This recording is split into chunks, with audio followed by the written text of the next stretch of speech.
Bonjour Pierre Tanguy. Bonjour. Vous racontez dans ce nouveau recueil Débordements sur l'aile et Tirs dans la lucarne aux éditions La Part Commune vos souvenirs d'enfance. Votre enfance ne se résume-t-elle qu'au foot ?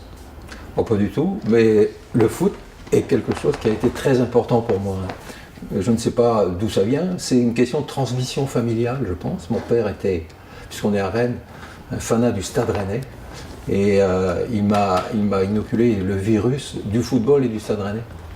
Et donc, dès que j'étais gamin, j'ai joué en dehors des cours de récréation, j'ai joué dans un club de football. Et donc le football fait partie de ma vie profondément. Et c'est pour ça que j'ai voulu en parler, parce que le football, c'est un peu pour moi un espace de liberté, un espace de plaisir, un espace d'innocence. Et c'est ce que j'ai voulu dire au-delà du football, c'est de parler de ce que l'enfance nous apporte et en quoi on est enrichi par ce qu'on a vécu. Pourquoi ne pas avoir fait un récit linéaire ? Quel est l'intérêt d'utiliser la forme du fragment ? La forme du fragment, c'est pour montrer que le souvenir est éclaté. C'est-à-dire que on peut avoir des souvenirs très précis, effectivement, de ce qu'on a vécu sur des stades et tout ça. Mais ça remonte relativement loin et j'ai voulu plutôt exprimer ça sous forme de flash un peu, de fragments, sachant que par ailleurs, vous l'avez vu dans mes autres livres, le fragment est mon mode d'écriture. C'est-à-dire que j'écris des fragments d'allure poétique ou de prose poétique et j'utilise également comme mode d'expression le haïku d'origine japonaise. Mais si j'ai écrit en fragments, c'est parce que c'est mon mode d'écriture. Je n'écris pas comme le fait un romancier ou un essayiste, quoi. Votre style d'écriture est assez pudique, notamment dans Les Heures Lentes, livre sur lequel on va revenir. Votre domaine d'inspiration est assez intime. Est-ce que ce style d'écriture va intéresser les passionnés de foot ? Et au contraire, est-ce que les gens qui s'intéressent aux souvenirs d'enfance vont s'intéresser au foot ? Oui, bonne question. Effectivement, je me suis posé parce que moi-même je me suis posé la question avant de publier ce livre sur le football que j'avais sous le coude depuis un bout de temps, qui dénote un petit peu par rapport à ce que j'ai fait dans les précédents. Et effectivement, en général, quand on aime le foot, on regarde le titre, on se dit c'est un livre sur le foot. Donc ça m'intéresse ou ça m'intéresse pas.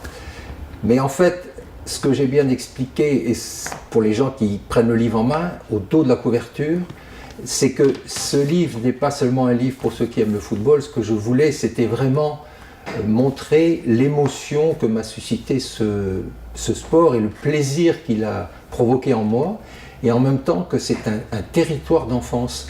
C'est ça qui est important, et c'est une thématique que j'ai dans plusieurs de mes livres, puisque j'ai abordé le thème de l'enfance à travers un livre qui s'appelle « Sous un ciel de chardon bleu », où je raconte non pas mon enfance sur des terrains de football, mais mon enfance sur les plages du Nord Finistère, du côté de Brignogan, dans le pays Pagan, où là j'ai éprouvé également énormément de joie, de plaisir, d'innocence, si on veut.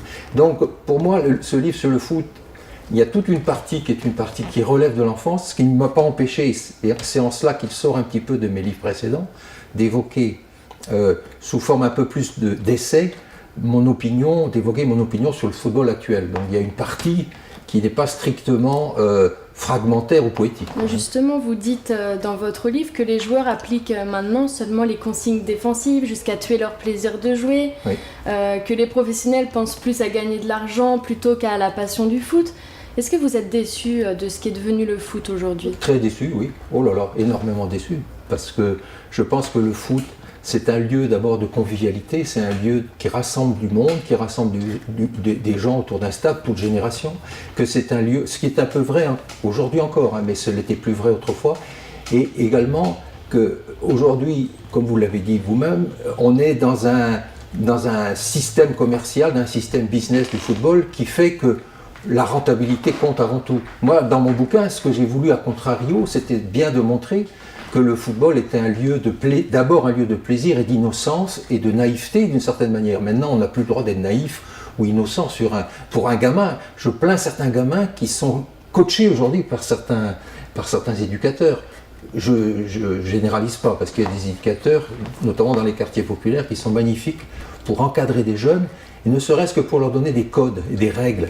Et il y a ça aussi dans le football. C'est du plaisir, mais en même temps, et c'est une citation que je cite au début du livre, le sport et le football notamment met de l'ordre dans le chaos, dans le chaos de l'enfance. Le monde un peu chaotique de l'enfant, il a besoin d'être régulé, et le football, par les règles qu'il impose d'une certaine manière, est un lieu d'apprentissage, quoi. Et donc, à ce niveau-là, je pense que mon livre n'est pas seulement un livre sur le football. Vous pensez que le football est une sorte d'apprentissage de la vie ? Sûrement. Oui. Parce qu'on apprend d'abord à vivre avec les autres, on apprend à vivre dans une équipe à 11. Donc un exploit dans le coin du terrain n'est jamais un exploit individuel complètement. C'est le fruit d'un travail collectif qui l'a précédé. On peut être un très beau joueur exceptionnel, comme les Messi par exemple aujourd'hui, mais Messi il marque des buts parce qu'on lui met les passes qu'il faut. Donc il y a ce côté plaisir d'être ensemble. D'ailleurs, je dis dans un de mes textes que quand on était gamin, jamais on ne laissait quelqu'un sur le bord de la touche. C'est-à-dire que même ceux qui ne savaient pas jouer au football, on les inscrivait dans l'équipe qui jouait dans un coin de champ, sur une plage, etc. Justement, le football a une importance déterminante pour souder une nation, pour symboliser la réussite. Par exemple, si la France aurait perdu face à l'Ukraine, pensez-vous qu'il y aurait eu un impact sur le moral des Français ? Alors ça, c'est une question beaucoup plus générale. On s'éloigne un peu de mon livre. Oui, sans doute. Je ne sais pas trop. C'est difficile à dire. Le moral des Français, il est lié à bien des choses, mais je pense que ça n'a pu que rebooster un petit peu les gens dans un contexte difficile. Bon, on a besoin aussi aujourd'hui, au-delà du football business, comme on dit, de cultiver une part de rêve. Et je pense que dans le football, il y a une part d'irrationnel. Et il y a encore, même dans ce football cadenassé d'aujourd'hui, des moments qui échappent au rationnel. Et parce qu'un match de football, contrairement, je pense, à des matchs d'autres sports, est un match où rien n'est jamais gagné d'avance, forcément, même si l'adversaire paraît plus fort, il y a des éléments extérieurs qui interviennent et qui font que le sort balance d'un côté ou d'un autre. Donc il y a le côté encore un peu magique, et on s'imagine d'ailleurs, certains s'imaginent que la France pourrait faire un exploit au Brésil et pourquoi pas gagner la Coupe du Monde. Donc on gamberge, on rêve un peu. Il y a cette partie de rêve qui est sympathique, quoi qu'il en soit, dans le football. Y a-t-il via le football une identification collective ? Ah oui, certainement. Et l'identification collective, elle vient d'abord au niveau d'un club, l'identification à sa commune. Et ça, je le dis parce qu'à la fin de mon livre, je cite, je suis d'origine finistérienne, donc j'ai un peu parcouru les noms des clubs du Finistère. Et les clubs ont des noms que se sont donnés les collectivités qui dirigent ces clubs. Et ce sont des noms qui sont des véritables totems. Donc qui sont des noms de saints, des noms de fleurs, des noms de plantes, des noms d'animaux, mais qui identifient une collectivité. Et donc les gens se reconnaissent dans un club, se reconnaissent dans une couleur, se reconnaissent dans une couleur de maillot, se reconnaissent dans une ambiance, dans l'ambiance d'un stade, etc. C'est évident. Mais le football crée du lien. Peut-on voir par là une sorte de substitution à une religion ? Oui, un peu, parce que ça dépend sans doute des régions, la sensibilité particulière à certaines zones de Bretagne. Moi, je suis originaire du Nord Finistère, une région très catholique, et je cite dans mon livre un passage, je me trouvais dans les tribunes du Stade brestois, et j'ai entendu à un moment, derrière moi, quelqu'un s'exclamer « Il est grand le mystère de la foi ». C'est un texte qui est prononcé à la messe. Il est grand le mystère de la foi parce que à ce jour-là, le Stade brestois, qui était à l'époque une assez petite équipe, rencontrait une équipe de très haut niveau. Et donc, il y avait comme une injonction à dépasser la faiblesse du club en criant on a la foi, donc on va pouvoir battre plus fort que nous. C'est David contre Goliath, quoi. Et donc, le côté religieux est évident aussi par les chants, par l'environnement, par la fumée qui remplace l'encens, enfin on pourrait faire qui remplace l'encens des églises. Quand les fumigènes, c'est une forme de parfum qu'on lance aux joueurs d'une certaine manière, même si ça a pris d'autres sens aujourd'hui. Mais on pourrait extrapoler là-dessus, là on ferait de la sociologie. Vous parlez du football business dans votre livre. Que pensez-vous du maintien de la taxe à 75% sur les très hauts revenus? Sur les très hauts revenus des clubs, je pense qu'il faut le faire parce que je ne veux pas faire un dessin sur la situation économique de la France aujourd'hui. Et puis les clubs, la plupart d'entre eux se sont endettés en France. Ils se sont endettés en recrutant des joueurs à des niveaux de salaire exorbitants. On ne peut pas admettre des salaires qu'on voit aujourd'hui au niveau de certains joueurs dans certains grands clubs. Donc que les clubs soient amenés à donner un peu plus qu'ils ne donnaient d'habitude, moi je trouve ça tout à fait normal, même si le risque est évident, c'est que ces clubs auront tendance à perdre leurs joueurs qui partiront en Angleterre ou ailleurs. Mais je crois qu'il faut un peu mettre de la moralité dans ce sport qui en a perdu quand même pas mal à mon avis. Vous dites que le football est un sport universel, mais il est universel pour les hommes. Alors, je dis dans le livre qu'il s'adressait peu aux femmes autrefois. Et j'ai connu une époque où il n'y avait pas de femmes au match, ou très très peu. Il n'y avait que les femmes, ou les compagnes, ou les fiancées, comme on disait à l'époque, des joueurs. Oui. Elles venaient au match, et puis, une fois qu'elles étaient mariées, elles ne revenaient plus, on les voyait moins. Je pense que les choses ont changé depuis 1998, c'est-à-dire depuis la victoire de la France. Ça a été le virage, depuis la victoire de la France en Coupe du Monde de football face au Brésil.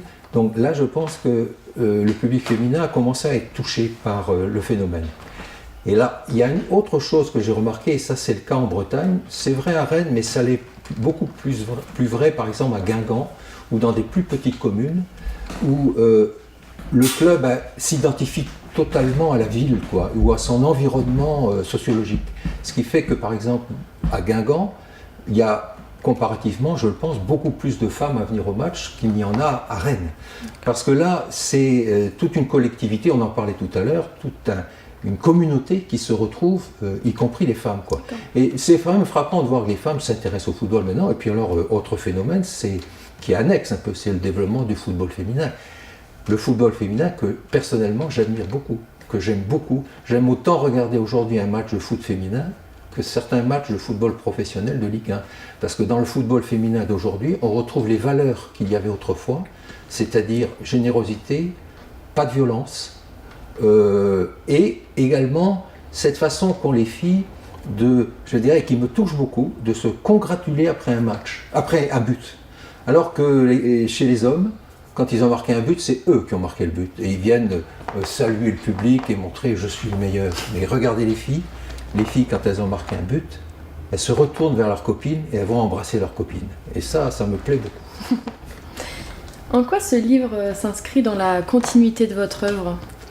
Oui, alors il s'inscrit dans la continuité de la série de livres que j'ai écrits sur l'enfance. C'est-à-dire que c'est le quatrième livre, dans lequel je parle de ce que j'ai été enfant ou ce que j'ai vécu enfant et ce qui a marqué ma vie. Il y a eu le football, il y a eu, je vous en ai parlé tout à l'heure, mon enfance et mon adolescence sur les plages du Nord Finistère, du côté de Brignogan, où j'ai passé énormément de temps. Je partais de l'Esnevin et puis j'allais à la plage en vélo avec des amis, garçons, filles, on se retrouvait, on campait, etc.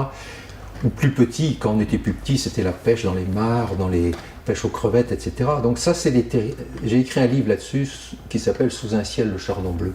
Et un autre livre sur l'enfance, c'est un livre à propos d'une sœur de mon père qui était religieuse, avec laquelle j'ai eu un entretien épistolaire pendant de très nombreuses années. Et j'ai voulu raconter ce que cette femme m'avait apporté personnellement, en quoi une forme d'absence, puisqu'elle était cloîtrée, pouvait être aussi une forme de présence. Et puis j'ai évoqué enfin un autre livre sur l'enfance à travers un personnage semi-légendaire qui s'appelait Salin le Fou, Salomon le Fou, qui est un personnage lié à la basilique du Folgois dans le Nord Finistère. Mes grands-parents avaient une ferme à côté de cette basilique et moi-même j'ai fréquenté beaucoup ce sanctuaire. Je suis né dans un milieu très catholique. Et donc ce personnage semi-légendaire était une sorte de demi-fou, mais qui disait des vérités essentielles. Et ça m'a semblé être un personnage à ressusciter, et qui m'avait beaucoup marqué, parce que je voyais sa vie racontée sur des vitraux dans la basilique. Et j'ai essayé de de me réapproprier ce personnage qui avait marqué mon enfance. Donc le livre du foot, c'est pas, comme je disais tout à l'heure, c'est pas simplement un livre sur le foot, hein, c'est un livre où je prolonge mon regard sur l'enfance, quoi. Voudriez-vous bien nous lire quelques passages de vos livres? Je vous propose de commencer par Les Heures lentes. Avec plaisir. Donc Les Heures lentes, c'est un livre que j'ai consacré à la fin de vie de ma mère, hein, qui a été très longue, très douloureuse, parce que ma mère a été grabataire pendant 2 ans. Donc j'ai eu le temps de l'accompagner, puis de prendre des notes, d'écrire des choses avec elle. Dehors, la musique des peintres, le cri des écoliers, l'appel des cloches. Dehors, le silence du chat, de jardin en jardin. La sève qui monte dans les cassissiers. La patience du muguet, loin du mois de mai. Ici, ton souffle fort, ton cœur que l'on voit battre sous la couverture de laine. Ne rien laisser échapper de ces heures lentes gagnées sur la nuit. Le jour a beau baisser, je te rassure. Le premier bouton de camélia a pointé dans le jardin. Les chats viennent aux nouvelles derrière les cassifleurs. Ils explorent les premiers parfums. Le soir tombe dans la chambre, le plancher craque. 2 gobelets, roses et verts, trônent sur la tablette. Par moments, ta forte respiration alerte le veilleur. La tête penchée sur l'oreiller, bouche ouverte, visage blême, Pietà de nos chapelles. Voilà un petit passage de ces moments que j'ai vécu auprès d'elle. Pouvez-vous raconter un petit peu le contexte de ce livre? C'est, comme je vous le disais un petit peu, succinctement, c'est le désir d'abord de parler de ma mère comme je l'avais fait de mon père. C'est-à-dire, j'avais écrit un livre sur mon père qui s'appelle « Que la terre te soit légère », mais qui était un livre sur sa mort et le deuil. Donc je racontais de façon assez clinique, parce que mon père est mort d'une hémorragie cérébrale, donc c'était quelque chose de très rapide. Et le choc qu'on en ressent, et ensuite le deuil, comment on absorbe tout cela. Écrivant sur ma mère, je m'étais promis d'écrire aussi, écrivant sur mon père, d'écrire aussi sur ma mère.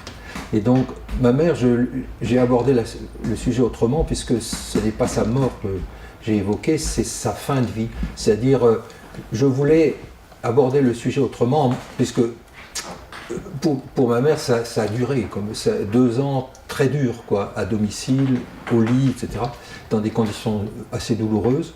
Et donc, c'était de lui prendre la main d'une certaine manière, et puis d'essayer d'évoquer ce que tout ce moment d'une vie peut vous apporter, dans un sens comme dans l'autre d'ailleurs, parce que la personne qui est en fin de vie attend des choses de vous, attend que vous lui parliez et que vous exprimiez quelque chose sur sa propre vie à elle, quoi. Et donc mon seul regret, c'est que ma mère n'ait pas su que j'allais écrire un livre sur elle. Oh. Et donc mon père non plus d'ailleurs ne l'a jamais su, puisque mon père est mort brutalement, mais ma mère, j'avais ça en tête et je n'ai pas eu le temps de le lui dire, parce que mon projet n'était pas encore assez élaboré pour que je puisse lui affirmer « je vais écrire ». Mais j'ai des lecteurs ou des gens qui sont venus me voir après la lecture de ce livre, ou du livre que j'ai consacré à mon père, et je crois que quand on est auteur, rien n'est plus... je ne veux pas dire gratifiant, mais rien n'est plus intéressant de savoir que des choses comme ça ont eu un écho, parce qu'elles répondent à des expériences personnelles que tout le monde a et que des gens n'expriment pas forcément, mais qu'ils puissent ressentir à travers ce que nous, en écrivant, on a pu dire, ils aient quelque chose qui leur redonne espoir, ou qui leur permette de partager ce qu'ils ont vécu, quoi. C'est un peu ça l'idée. Vous n'avez pas peur d'heurter la sensibilité des lecteurs en évoquant certains termes comme « et toi, cloué au lit pour la fin de tes jours » ou « ta descente vers la mort ». Oui. Alors ça, c'est vrai que probablement que des gens se sont heurtés à cette thématique. Bon, le lecteur ou la personne est toujours libre de prendre, de s'intéresser au livre ou de ne pas s'intéresser. Et je pense que effectivement, là, c'est un choix personnel. Je sais que avoir vu des gens devant mes bouquins et disant « Oh là là, non, je ne pourrais pas », c'est évident que la thématique peut toucher. Maintenant, après, c'est une question de, je dirais, de dosage d'expression, quoi, de savoir comment parler de choses qui sont quand même très difficiles, très délicates, en y mettant, comme je disais tout à l'heure, quelque chose qui relève de l'espoir, quoi. C'est-à-dire que, et c'est un peu ça, moi je crois que c'est ça un peu, pour moi, la mission de la poésie, d'une façon très générale, hein, c'est de donner un supplément d'existence, c'est de lutter contre la mort, le dépérissement, contre tout ce qui disparaît. C'est pour ça que j'aime bien les haïkus, parce qu'on capte l'instant, on capte l'éphémère. C'est-à-dire garder ce qui passe, ce qui va disparaître, c'est lui redonner une deuxième vie, d'une certaine manière. Alors c'est pas la vie éternelle décrite dans le monde chrétien, mais c'est une autre vie à travers l'écriture. Et de savoir que j'ai redonné vie à mes parents dans des livres, pour moi, c'est extrêmement important et je crois que des lecteurs sont sensibles à ça. Nous allons maintenant parler d'un autre recueil, Lettre à une moniale. Pouvez-vous lire ce passage ? Oui. Alors, Lettre à une moniale, comme je le disais, donc, c'est une sœur de mon père que j'ai dû voir 5 fois dans ces monastères, parce qu'elle a été dans plusieurs monastères différents, dans le Jura, en Champagne, en Normandie et dans la région parisienne, et qui a dû se déplacer une fois dans sa famille, qui était donc bénédictine, mais qui vivait plutôt cloîtrée. Hein. Et c'est une femme à qui j'ai écrit dès que j'ai su écrire, parce qu'elle s'était occupée de moi quand j'étais gamin, à un moment où mon père était gravement malade, opéré, avait dû partir à Paris, elle s'était occupée de moi. Et mes parents m'avaient dit, il faut que tu lui écrives. Continue à lui écrire pour la remercier de t'être occupé de toi, tout ça. Et donc, à partir de là, une correspondance s'est établie. Et c'est ce que j'ai voulu dire dans ce livre, c'est comment cette correspondance a été possible et pourquoi quelqu'un d'absent vous apporte quelque chose, quand même. Cette notion de présence-absence, quoi. Lettre à une moniale. Je ne sais rien de ton départ. Un jour, tu as posé une valise au bout de ton lit pour y ranger les jupes, les bas, les chemisiers. Je sais seulement l'odeur du pays que tu quittais, celle des chevaux dans l'écurie, de l'ajonc haché menu et des betteraves jaunes débitées dans la grange. L'odeur aussi des fougères après la pluie et de la boue dans les chemins creux. La clôture pour mieux accueillir. De hauts murs sur lesquels poussent les fleurs sauvages. Ta vie communautaire. Votre présence trop brûlante. Vous partagez le pain, la parole, la joie, la souffrance aussi. Un insolent concentré d'humanité. Votre sérénité. Vous êtes vivante pour exister. Sur la poitrine, une simple croix de bois. Un seul mot en hébreu. Yeshua. D'abord le chant des oiseaux, puis le coq de la ferme. Un filet de lumière dans les persiennes. La cloche de 7 heures. Tout est dit dans un rite immuable que vient couronner la prière du matin. Alors, dans le cas de... quand j'évoque le départ de ma tante religieuse, une sœur de mon père bénédictine, j'évoque un milieu agricole. Elle était fille de paysans. La paysannerie d'avant la révolution agricole, c'est-à-dire une paysannerie en autarcie. Donc avec, comme j'évoque, les chevaux qui étaient pour le trait, pour les labours, quoi, hein, les chevaux de trait bien sûr, hein, les postiers bretons, les betteraves, etc., qu'on ne trouve plus ou beaucoup moins qu'avant. Donc c'est le contexte de départ d'une jeune fille de paysan qui s'en va. Cette jeune fille de paysan, elle part dans un monastère. Elle a la vocation, comme on dit, et elle part dans ce monastère très loin, qui est dans un premier temps en Champagne, où elle restera assez longtemps. Et ce monastère, en même temps, lieu clos et ouvert, lieu clos forcément contemplatif, cloîtré, sortant très peu, puisqu'elle n'est sortie que 3 ou 4 fois dans sa vie. Elle n'a même pas pu venir à l'enterrement de son père, mais un milieu ouvert, parce que c'est un milieu d'accueil de chrétiens, mais d'accueil de tout public. Ce sont des lieux où des gens viennent prier, faire des retraites, etc. Et dans le cas de ma tante, en plus, une particularité, c'est qu'elle était dans ce monastère, elle a eu pendant longtemps le rôle d'hôtelière, c'est-à-dire qu'elle était chargée de l'accueil des personnes extérieures dans ce qu'on appelle l'hôtellerie du monastère. Où donc elle s'occupait de la cuisine, de l'accueil des gens dans les chambres, pour des gens qui voulaient passer quelques jours dans le monastère. Donc lieu clos et ouvert, quoi. C'est essentiellement ça que je voulais dire. En quoi votre style d'écriture permet au lecteur de se retrouver totalement en situation? En fait, on s'y croirait quand on lit votre livre. Oui, parce que je pense que ce que je cherche dans l'écriture, et peut-être contrairement à d'autres auteurs dits de poésie, qui sont des poètes, c'est que moi je pars systématiquement du réel. C'est-à-dire, on peut très bien faire de la poésie sur des idées ou des sentiments. Je pars du réel, je pars de choses connues, je pars de choses banales. Et comme disait un auteur, dans la poésie, l'idéal c'est de partir du banal pour sortir du banal. Et donc, ce qui peut paraître des banalités ou des choses ordinaires doivent pouvoir, par le biais de l'écriture poétique, devenir des choses qui prennent un autre éclairage, une autre lumière. Je pense que c'est pour ça que j'essaye d'accéder au concret de la vie, quoi. C'est ma démarche d'écriture, ça. Ça, c'est quelque chose pour moi qui est très important. Et c'est une démarche d'écriture, et je tiens assez à le dire, qui a correspondu à ce que mon éditeur recherchait. Ça, c'est un autre problème, c'est que comment être édité quand on fait ce genre de texte? Il se trouve que j'ai eu la chance de rencontrer sur Rennes, donc, un éditeur qui est disparu récemment, malheureusement, Yves Landrin,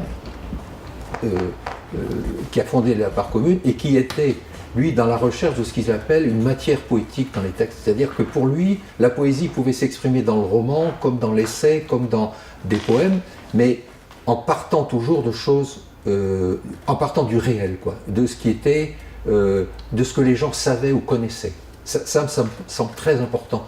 On n'était pas avec, dans le catalogue d'Yves Landrin, de cette maison d'édition, on ne trouve pas des auteurs qui sont dans le domaine des idées ou dans le domaine du symbolisme, du sentiment. Oui, on est dans le concret, beaucoup plus. Justement, comme le dit Gilles Baudry, qu'y a-t-il là qui puisse retenir l'attention en notre époque de mise en spectacle?